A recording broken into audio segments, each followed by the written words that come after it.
Hello everyone. Today I will discuss all about a new chapter, physics for 11th class, and chapter name is laws of motion.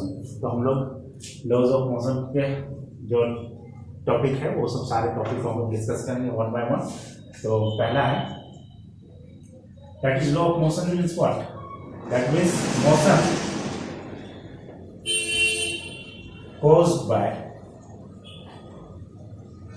तो motion caused by what, that is cause of motion के बारे में पढ़ेंगे. That means cause of motion क्या होता है? Cause of motion that is a physical quantity caused, that is the physical quantity that is physical by a physical quantity, and the physical quantity is what? That is force. Force is the cause for the motion. या तो force लगेगा तो या तो motion होगा या फिर क्या होगा? रेस्ट में होगा, ऑब्जेक्ट रेस्ट में आ जाएगा. तो ये मोशन का कॉज कौन होता है? तो फोर्स होता है. तो ये एक कॉज के बारे में पढ़ेंगे. तो इसमें से क्या है? Inertia. What is inertia? That is law of inertia. Law of inertia, या इसको हम लोग बोल सकते हैं Newton's first law of motion. तो न्यूटन का फर्स्ट लॉ ऑफ मोशन क्या है? तो Newton first law of motion that is law of inertia. That means if a body is in motion then it continues to be in motion, and if the body is at rest then it remains at rest until an external force acts on it. जब तक कि कोई external force किसी भी object पे ना लगे तब तक वो आप अगर मोशन में है तो मोशन में ही रहेगा, या रेस्ट में है तो रेस्ट में ही रहेगा. ये न्यूटन का फर्स्ट लॉ है, या इसी को बोलते हैं law of inertia. That means when a body is in motion then it continues to be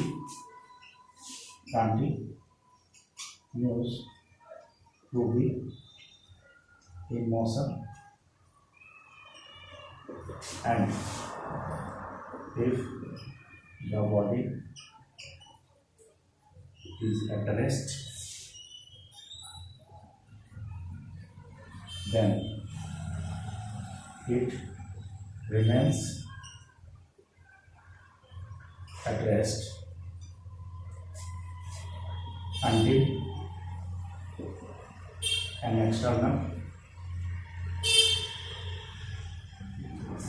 force acts on it. जब तक कि उस पर कोई एक्सटर्नल फोर्स ना लगे. दैट मीन्स कि अगर कोई ऑब्जेक्ट है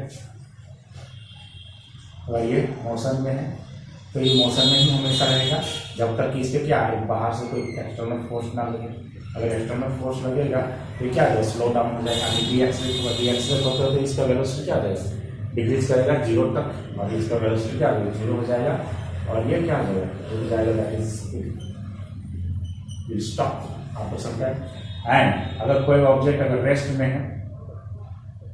है तो वो हमेशा क्या है? रेस्ट में ही रहेगा जब तक कि बाहर से कोई एक्सटर्नल फोर्स ना लगे, तब तक ये इधर मूव नहीं करेगा. तो डिपेंड करेगा कि कितना फोर्स लगाए किसी भी ऑब्जेक्ट को to move. And object force is required, external force is needed, and to put the object in motion external force is required, and sufficient external force is required, because if the mass is large then greater force is to be required or needed. तो इस तरह से क्या होगा? अगर large मास होगा that means क्या कह सकते हैं? उसका एनर्जी क्या होगा? लार्ज होगा. That is heavier the mass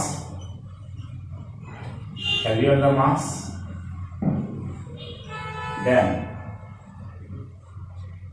larger the inertia. उसका इनर्शिया क्या होगा? लार्जर हो गया, मोर होगा. इनर्शिया लार्ज हो गया, क्या सकते हैं? मोर होगा. तो इनर्शिया क्या है? एक तरह का मास ही है, रेस्ट मास. या तो इनर्शिया जो होता है rest of inertia, motion of inertia, यानी दो तरह के यहाँ पर कह सकते हैं. इनर्शिया ऑफ रेस्ट और दूसरा है इनर्शिया ऑफ motion. तो what is inertia of rest and inertia of motion? तो inertia of rest means अगर कोई ऑब्जेक्ट रेस्ट में है तो वो इनर्शिया ऑफ रेस्ट हुआ, अगर कोई ऑब्जेक्ट मोशन में तो इनर्शिया ऑफ मोशन हो सकता है। तो इसका बेस्ट एग्जांपल हम लोग यहाँ कंसीडर कर सकते हैं कि लेट्स कंसीडर अ ग्लास, कोई ग्लास है और एक कार्डबोर्ड कंसीडर कर लेते हैं, and on the cardboard there is a point and when a force is applied on the cardboard, this is card, when a force is applied on card, then the card will displace from its position. अपने position से क्या हो रहा है, ये card displace हो जा रहा है, but the coin is at rest and it remains at rest because force is applied on the card. जब कार्ड में फोर्स लगाते हैं तो कार्ड क्या हो जाता है, inertia of motion, due to inertia of motion क्या होगी, अपने पोजीशन से ये डिस्प्लेस्ड होगा, but the coin is at rest and it falls under gravity, और ये अंडर ग्रेविटी क्या नीचे गिर जाएगा, एंड दैट मीन्स कि कॉइन जो था वो इनर्शिया ऑफ रेस्ट में था, और जब फोर्स लगाया किसी भी बॉडी पे, दैट मीन्स ऑब्जेक्ट कार्ड पे, तो क्या होगा, अपने पोजीशन पे डिस्प्लेस हो गया, और ये कॉइन जो रखा हुआ था उस पर क्या होगा, coin will fall under gravity, under gravity गिर जा रहा है। तो ये इनर्शिया ऑफ रेस्ट और इनर्शिया ऑफ मोशन का दो इस तरह का दोनों का एक साथ एग्जाम्पल था। इसी तरह से हम कोई ब्लैंकेट कंसीडर कर लें, इस तरह का कोई ब्लैंकेट है, अगर ब्लैंकेट को अगर हम लोग बिट करते हैं, अगर झाड़ते हैं कोई स्टिक से, तो यहाँ पे जैसे स्टिक से कोई फोर्स लगाते हैं, तो जब फोर्स लगाते हैं एफ, तो यहाँ जो स्टिक जो पार्टिकल्स है, डस्ट पार्टिकल, वो एक्चुअली क्या हो जाता है, जब फोर्स लगाते हैं तो ये जो ब्लैंकेट होता है, ब्लैंकेट का जो पार्ट होता है वो क्या हो जाता है, अपने पोजीशन से डिस्प्लेस हो जाएगा।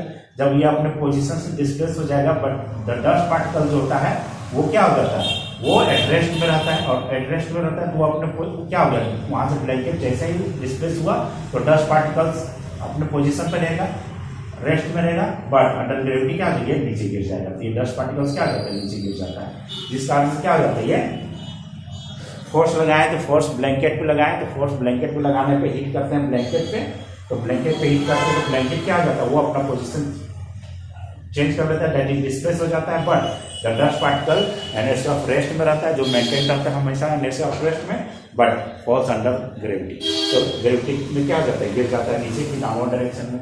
तो ये ब्लैंकेट का सेकंड केस था। इसी तरह हम लोग बस का एग्जांपल ले सकते हैं। बस में क्या होता है, बस जैसे मान लीजिए कि रेस्ट में है अभी, बस is at rest,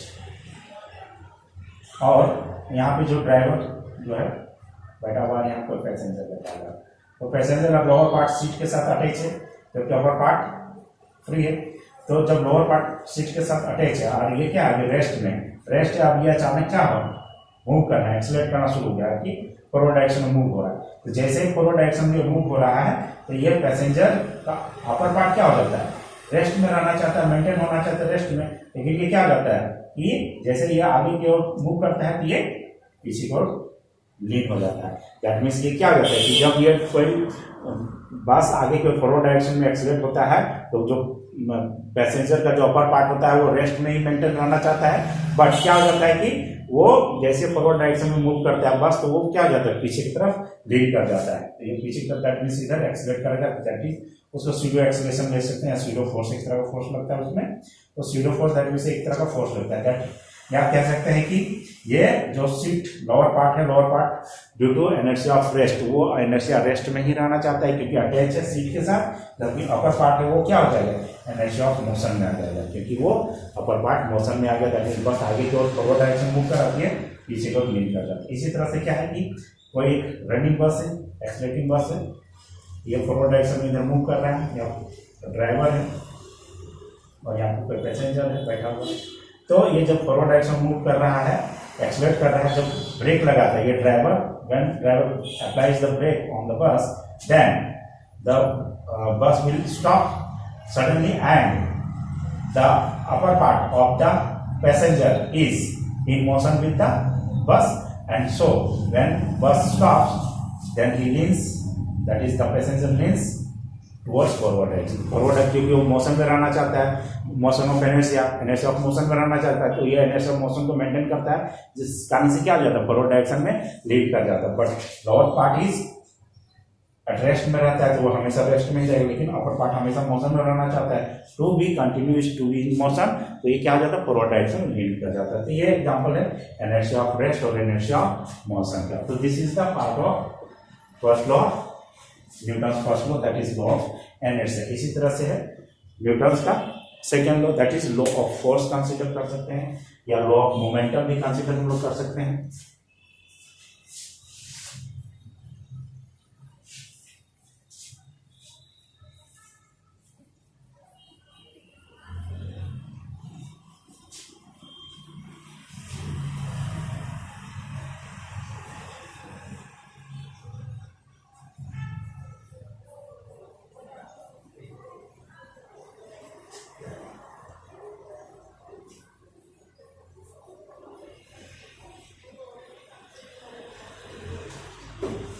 That is Newton's second law. Newton's second law of motion. तो न्यूटन का सेकेंड लॉ जानने के पहले हम लोग ये डिस्कस करेंगे कि मोमेंटम क्या होता है। तो मोमेंटम होता है किसी भी ऑब्जेक्ट का, अगर रनिंग ऑब्जेक्ट है, मूविंग ऑब्जेक्ट है, अगर ऑब्जेक्ट को एक भी स्पीड से मूव कर रहा है और उसका अगर मास m है, तो मोमेंटम लीनियर मोमेंटम होता है, the product of the linear momentum and the mass of the object. तो ये मोमेंटम लीनियर मोमेंटम होता है, जिसको p से डिनोट करते हैं। अब किसी भी ऑब्जेक्ट में जब फोर्स लगता है, when force is applied on a body, then the velocity of the body will change and hence there is an acceleration that is due to force, application of force, an acceleration is produced by the body. किसी भी body पे जब force लगाते हैं तो उसमें क्या हो, एक एक्सेलरेशन टर्म आ जाता है, that means there is change in momentum. And क्या होता है, चेंज इन मोमेंटम होता है जब फोर्स अप्लाई करते हैं, और ये जो चेंज मोमेंटम में होता है वो क्या हो जाता है, टाइम के साथ होता है। Therefore the rate of change of momentum, the rate of change of linear momentum is the force, that is वो फोर्स की क्या हो जाएगा, डायरेक्टली प्रोपोर्शनल हो जाएगा। तो ये है न्यूटन का सेकेंड लॉ, जिसमें से हम लोग कोई जैसे कोई भी ऑब्जेक्ट कंसिडर करते हैं, when force is applied, then या पहले तो कंसिडर करेंगे कि let's consider an object having mass m and moving with velocity v, then its momentum p is given by p is what, m into v, तो m into v हो जाएगा। तो इस तरह से p it is a vector quantity, तो p equal to क्या हो जाएगा, m into v हो जाएगा। अब इसमें क्या होता है कि जब फोर्स लगाते हैं तो फोर्स लगाते हैं इसका वेलोसिटी क्या हो जाता है, चेंज हो जाता है, यानी v1 से v2 हो जाएगा, या फिर t या v1 और क्या हो जाएगा, v2 हो जाएगा फाइनल वेलोसिटी। तो यहाँ मोमेंटम, फाइनल मोमेंटम भी आ जाता है, तो चेंज इन मोमेंटम यहाँ आ जाता है, that means p initial and v1 and p final and p2, इस तरह p इनिशियल और p फाइनल ये ले लेंगे। तो there is change in momentum del p, and change in momentum is what, p final minus p initial and p final, that is m is common, that is v2 minus v1। ये change in momentum, इसको हम लोग m delta v भी लिख सकते हैं, and delta p is what, delta p is m into delta v, this is change in momentum. और ये जो चेंज इन मोमेंटम आ रहा है स्मॉल इंटरवल ऑफ टाइम, मान लेते हैं small interval time delta t लग रहा है चेंज इन मोमेंटम, और ये time delta t time to 0 अगर हो जाएगा तो क्या आ जाएगा, डी बाई डी टी आती। तो न्यूटन का सेकेंड लॉ क्या है, Newton second law is the force that is the rate of change of linear momentum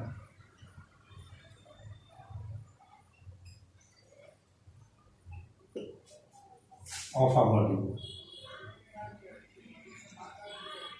is directly proportional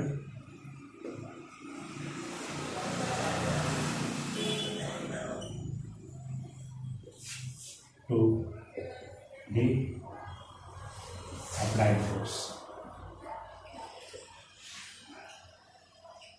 on it। यानी किसी बॉडी में फोर्स लग रहा है और उस फोर्स के कारण अगर मोमेंटम में जो चेंज आ रहा है, तो उसी the rate of change of linear momentum is directly proportional to what, the force applied. Mathematically हम लोग यहाँ पे लिखेंगे, mathematically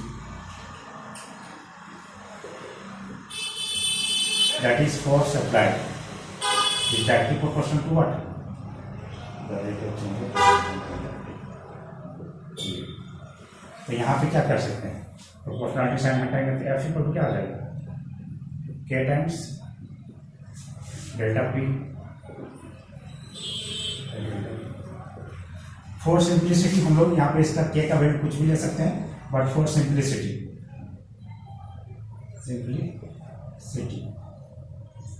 we take k equal to 1 and therefore force क्या हो जाएगा, force equal to delta p by delta t हो जाएगा, and when delta t time is very very small, ये जो आएगा तो यहाँ पे क्या हो जाएगा, यानी कि लिमिट यहाँ पे लेंगे, limit delta t tends to 0, यानी बहुत स्मॉल इंटरवल ऑफ टाइम में आप क्या निकालेंगे, चेंज इन मोमेंटम। तो जो चेंज इन मोमेंटम होगा वही क्या आ जाएगा, यानी delta p by delta t. तो ये टर्म क्या आ जाएगा, d p by D t हो जाएगा। तो ये यहाँ से डेल्टा टी से डिवाइड कर देंगे तो क्या आ जाएगा, मास इंटू एक्सेलरेशन आ जाएगा। तो यहाँ पे देखते हैं फोर्स, तो ये फोर्स हो गया, तो D P T equal to क्या, T equal to M into V हम कंसिडर करते हैं, या डी एम इंटू वी क्या डी टी। तो यहाँ एम इज कॉन्स्टेंट और एम को बाहर निकालते हैं तो क्या देगा, D V by D T. That is the rate of change of velocity is what, acceleration, that is mass into acceleration. ठीक है, फोर्स इक्वल क्या है, मास इनटू एक्सेलरेशन। दस हम लोग यहाँ क्या कर सकते हैं, दैट मीन्स जो फोर्स अप्लाई हो रहा है वो फोर्स के कारण क्या हो रहा है, चेंज इन मोमेंटम, और जब change in momentum with respect to time तो क्या हो जाता है, एक एक्सेलरेशन प्रोड्यूस होगा, that is mass into acceleration. That means when a force is applied on a body then it produces an acceleration, that is mass into acceleration. तो इस तरह से क्या हो गया, ये न्यूटन का सेकंड लॉ है।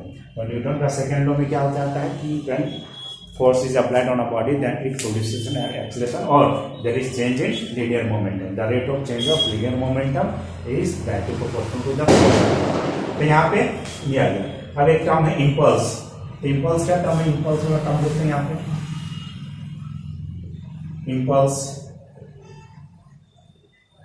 इम्पल्स होता है यहीं से देखते हैं, that is force equal to what, force equal to P by delta T, इस तरह का। दैट इज इम्पल्स को जैसे जोन करता है फोर्स इनटू क्या होता है, डेल्टा टी। तो ये फोर्स इनटू डेल्टा टी, जिसको हम लोग क्या बोल सकते हैं, change in T delta T. और चेंज डेल्टा टी मतलब क्या, that is force into delta T. It is what, change in momentum.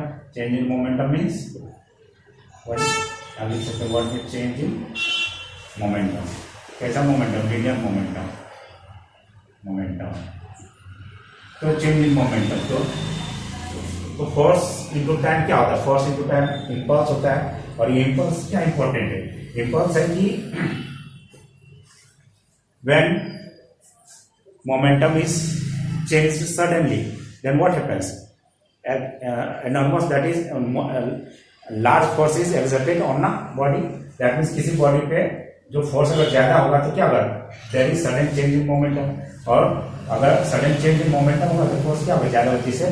Let's consider a player, cricket player catches a ball को कैच करता है, then he pushes his hand towards downward direction. तो downward direction में क्या करता है, अपने हाथ को नीचे की ओर खींचता है। तो जब नीचे की ओर पुल करता है, अपने हाथ को नीचे की ओर पुल करता है तो वो क्या हो जाता है, टाइम इंटरवल को बढ़ाता है। जैसे ही टाइम इंटरवल को बढ़ाएगा तो क्या होगा, उसमें जो मोमेंटम चेंज होगा वो टाइम टेकिंग ज्यादा हो रहा है। दैट इज स्लो प्रोसेस में क्या हो रहा है, चेंज हो रहा है momentum.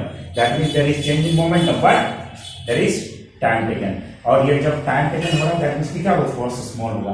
That means if the time interval is larger, यानी कि जैसे इंक्रीज करेंगे तो क्या होगा, there is change in momentum and due to this force applied, that is force exerted on the palm of the player is small.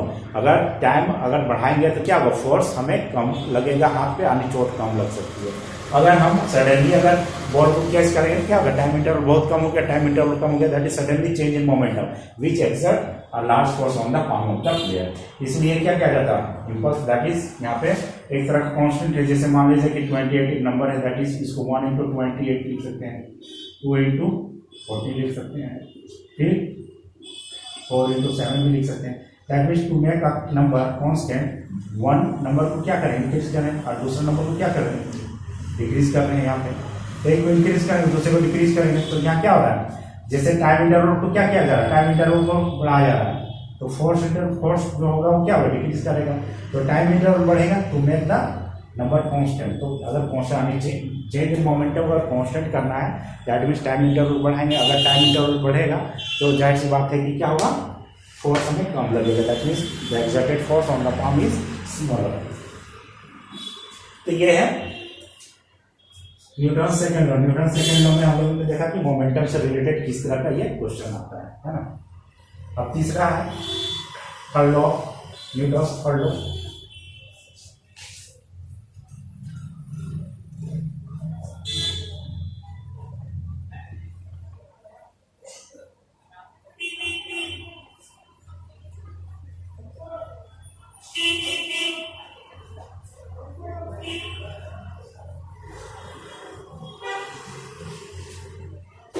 तो आज ही तीनों टॉपिक कंप्लीट करते हैं, first law, second law and third law. तो third law है Newton's third law, Newton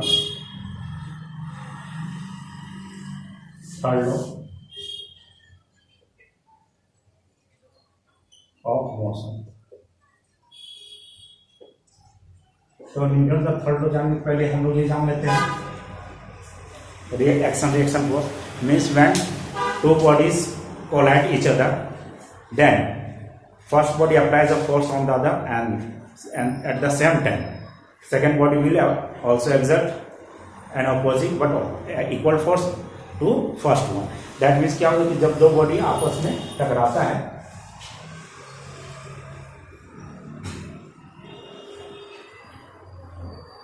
जैसे A, this is A and this is B and this is moving with velocity VA and this is moving with velocity VB and such that VA is greater than VB. Let's consider two objects A and B, and object A is moving with velocity V and object B is moving velocity with VB and on the same direction. Then during collision, ये क्या है, before collision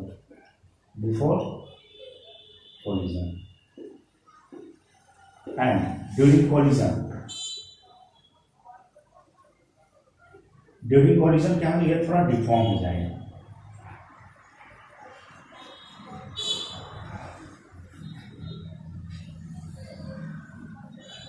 और दूसरा भी body है जो थोड़ा deform हो जाएगा।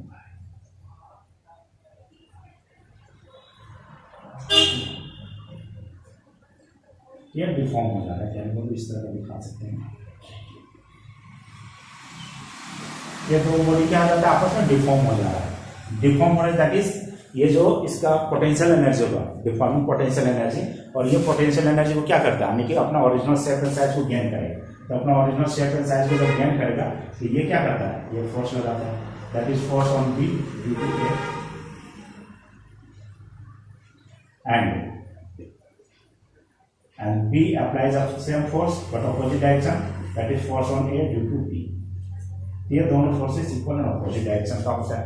तो ड्यूरिंग क्या होता है, जैसे ये इसको दोनों कोलाइड किया तो ये इस पे फोर्स लगा, ये इस पे फोर्स लगा, and during application of force इसका वेलोसिटी क्या हो जाता है, डिक्रीज करता है, क्योंकि ये फोर्स इधर लग रहा है। Due to this force the velocity of A decreases and the velocity of B increases, rise करेगा। इस तरह से क्या होगा, दोनों का वेलोसिटी एक का डिक्रीज होगा और इसका इंक्रीज करेगा। और इस तरह से क्या हो जाएगा, जब दोनों का वेलोसिटी कॉमन हो जाएगा, दैट इज कॉमन वेलोसिटी, ये क्या है, during collision.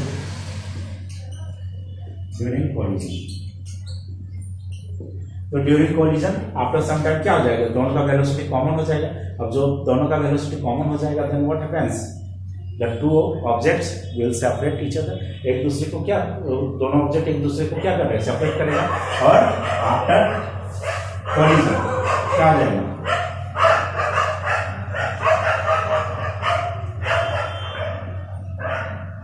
both the object will move in forward direction but with velocity v dash with new velocity v dash, ठीक है। फाइनल वेलोसिटीज हो गया वी है डैश एंड वी डैश, और ये वी है वी भी अलग अलग वेलोसिटीज हो सकता है।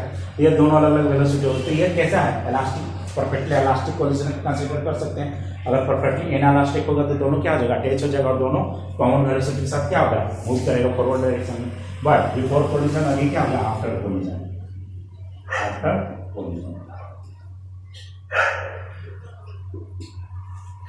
तो बिफोर कोलिजन ये यहाँ पे इसका मोमेंटम था, इसका भी मोमेंटम होगा, एंड आफ्टर कोलिजन इन दोनों का मोमेंटम होगा। तो यहाँ पे मोमेंटम कंजर्वेशन से भी हम लोग देख सकते हैं। बट यहाँ देखते हैं कि न्यूटन का थर्ड लॉ क्या है। तो न्यूटन का थर्ड लॉ है एवरी एक्शन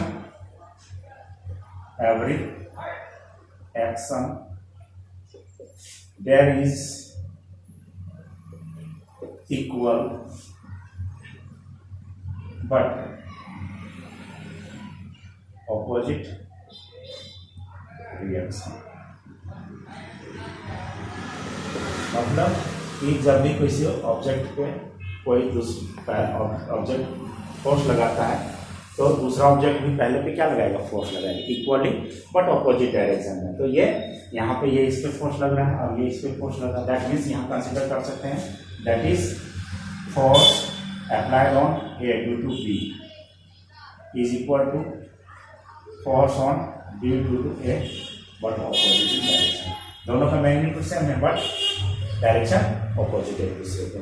तो इस तरह से हम लोग यहाँ पे तो मान लेते हैं ड्यूरिंग कोलिजन टाइम जो लग रहा है वो डेल्टा टी टाइम कंसीडर करते हैं। This is delta T time हो गया। तो डेल्टा टी टाइम यहाँ पे क्या हो जाएगा, दैट इज को मल्टीप्लाई करेंगे दोनों तरफ डेल्टा टी से, यानी F A B into delta T equal to minus F B A into delta T. So since this is what, force into time, that is momentum, change in momentum, that is change in momentum in A is equal to change in momentum in B। ये लिख सकते हैं। इसको further हम लोग क्या लिख सकते हैं, change in momentum into in A, that is P final